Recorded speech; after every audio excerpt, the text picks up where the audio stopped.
The American President Donald Trump has voiced doubts that China will invade Taiwan as he expressed confidence in his relationship with counterpart Xi Jinping, whom he will meet later in the month. Now, Trump was asked about an earlier Pentagon assessment that Xi was eyeing 2027 to attempt to seize Taiwan, a self-governing democracy claimed by China, without explicitly saying that he will authorize force to defend Taiwan. Now, Trump further said that China knows that the United States is the strongest military power in the world by far. Now, the US president told the reporters that he believes that Washington would be fine with Beijing, adding that China does not want to take that course of action. First of all, the United States is the strongest military power in the world by far. It's not even close. Not even close. We have the best equipment. We have the best of everything, and nobody's going to mess with that. And I don't see that at all with President Xi. I think we're going to get along very well as it pertains to Taiwan and others. Now, that doesn't mean it's not the apple of his eye, because probably it is, but I don't see anything happening. Now, Trump will hold his first meeting with Xi of his second term when the leaders of the world's two largest economies visit South Korea later in the month. For an Asia-Pacific summit, the US president said that his priority is reaching a fair trade deal with China. I want to be good to China. I love my relationship with President Xi. We have a great relationship. I believe after we leave South Korea, we'll be there together.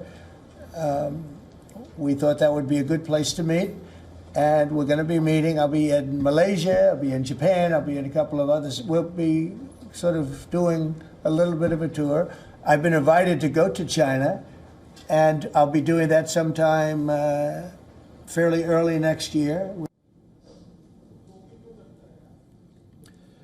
He also declined to answer a question on whether he would sacrifice US support for Taiwan as part of an agreement with Xi. Now, under US law, Washington is required to provide Taiwan weapons for its self-defense. But Washington has deliberately been very ambiguous on whether it would use force to defend Taiwan. Now, Trump's predecessor, Joe Biden, had repeatedly suggested that he would order the US military to intervene if China moved on Taiwan.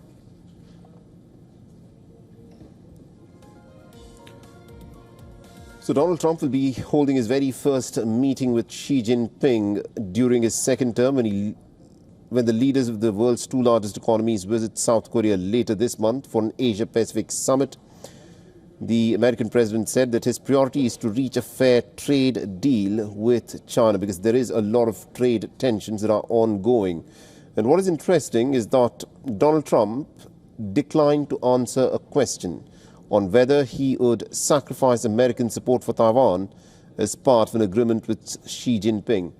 Now, this is where things are interesting because according to the US law, Washington is required to provide Taiwan with weapons for its self-defense, but Washington has a policy of strategic ambiguity on whether it would jump to Taiwan's defense in case China decides to invade Taiwan. And to tell us more in terms of what could of course, unfold in this meeting when Donald Trump will meet Xi Jinping. We're joined on this broadcast by Mr. Collins Chong-Yu-Keat, a foreign affairs and a security strategist at the University of Malaya. Collins Chong-Yu-Keat is joining us live from Kuala Lumpur. Mr. Keat, thank you very much indeed for joining us here on WION. Now, this is going to be a very crucial meeting between Donald Trump and Xi Jinping. Over the course of the last 8 and 9 months that Donald Trump has been at the Oval Office, he's blown hot and cold over China with respect to the trade war. In your assessment, what will unfold when the two leaders meet in South Korea? Well, we all know that Trump is doing what every negotiator knows best, to signal strength first, then offer concession. So the question now is whether this concession is ready to be taken by Beijing. So by threatening a tariff up to 155%, it shows that this is a deal that Trump is ready to make, and that he is both raising the price of failure and also increasing the value of success. So this also is a very strategic move by Trump in the run-up to the summit, in the run-up to the meeting with Xi, that the cards are still with Washington, the cards are still with Trump, and this separate meeting with Australia also now, this rare earth mineral deal with Australia is also not separate from the China picture. is part of a wider structural shift in Chinese in the U.S. thinking, and a strategic move to advance to secure the supply chain resilience, and of course also to have this alternative fallback option by Washington. So this is we need to ask whether when this deal will be taken up by China, and whether Beijing and the Xi will be they will be compelled to take up this deal. And I think, to me, is that Trump still holds the upper hand in this, and this is a classic move by Trump to secure the interests of Washington as a whole. It's interesting that you say that Donald Trump holds the upper hand in this, but China also has plenty of leverage. Do you think the Chinese would want to tie in the issue of Taiwan in order to ratify a trade deal with the Americans?